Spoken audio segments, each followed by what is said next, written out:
Hi friends, ಉಪ್ಪನ್ನ ಆದಷ್ಟು ಈ ರೀತಿ ಗಾಜಿನ ಜಾರು ಅಥವಾ ಪಿಂಗಾಣಿ ಜಾರ್ಗೆ ತುಂಬಿ ಇಡಿ. ಯಾವುದೇ ಕಾರಣಕ್ಕೂ ಪ್ಲಾಸ್ಟಿಕ್ ಬಾಕ್ಸಲ್ಲೆಲ್ಲ ಉಪ್ಪನ್ನ ಇಡಬಾರ್ದು. ಅದು ಲಕ್ಷ್ಮೀ ಸ್ವರೂಪ ಉಪ್ಪು, ಹಾಗಾಗಿ ಪಿಂಗಾಣಿ ಜಾರೇ ಬೆಸ್ಟು ಅಂತ ಹೇಳಕ್ಕೆ ನಾನು ಇಷ್ಟಪಡ್ತೀನಿ. ಇನ್ನು ಉಪ್ಪಿಗೆ ಈ ರೀತಿ ಸ್ವಲ್ಪ ಮೆಣಸಿನ ಕಾಳನ್ನ ಹಾಕೋದ್ರಿಂದ, ಒಂದು 10 ಮೆಣಸಿನ ಕಾಳನ್ನ ಹಾಕೋದ್ರಿಂದ ಉಪ್ಪು ಖಾಲಿ ಆಗೋವರೆಗೂ ಚೆನ್ನಾಗೇ ಇರುತ್ತೆ. ನೀರು ಬಿಟ್ಕೊಳ್ಳೋ ರೀತಿ ಎಲ್ಲ ಆಗೋಲ್ಲ, ಕರ್ಗೋಗ್ಬಿಡುತ್ತೆ ನೋಡಿ ಕೆಲವೊಂದು ಸಲ ಉಪ್ಪು. ಲಾಸ್ಟ್ ಟೈಮ್ ನನಗೆ ಹಾಗೆ ಆಗಿತ್ತು. ಆಮೇಲೆ ನಾನು ಕರ್ಪೂರಕ್ಕೆ ಹಾಕ್ತಿದ್ದೆ ಈ ರೀತಿ ಮೆಣಸಿನಕಾಳನ್ನ, ಹಾಗಾಗಿ ಈ ಸಲ ಉಪ್ಪಿಗೆ ಹಾಕಿದ್ದೀನಿ. ಸೊ ಯಾವತ್ತೂ ಉಪ್ಪು ಇಡುವಂಥ ಸ್ಥಳದಲ್ಲಿ ಅಕ್ಕಪಕ್ಕದಲ್ಲಿ ಖಾಲಿ ಡಬ್ಬಗಳನ್ನ ಏನು ಇಡಬೇಡಿ, ಏನಾದರೂ ಇಟ್ಕೊಳ್ಳಿ.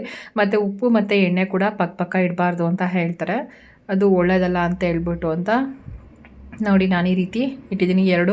ಒಂದು ಉಪ್ಪು ಮತ್ತು ಇನ್ನೊಂದು ಉಪ್ಪಿನ ಪುಡಿ 2 ಮತ್ತು ಹುಣಸೆ ಹಣ್ಣು. ಇನ್ನು ಮಸಾಲೆ ಬಾಕ್ಸು ಅಷ್ಟೇ, ಯಾವುದೇ ಕಾರಣಕ್ಕೂ ಖಾಲಿ ಆಗಬಾರ್ದು, ಒಂದು ಕೂಡ ಖಾಲಿ ಆಗಬಾರ್ದು. ಒಂದು ಸ್ವಲ್ಪ ಏನೂ ಇಲ್ಲ ಅಂದರೆ ಬೆಲ್ಲನ ತುಂಬಿಡಬೇಕು. ಇದರಿಂದ ಆದಷ್ಟು ಕೈಯಲ್ಲಿ ಹಣಕಾಸು ಚೆನ್ನಾಗಿರುತ್ತೆ.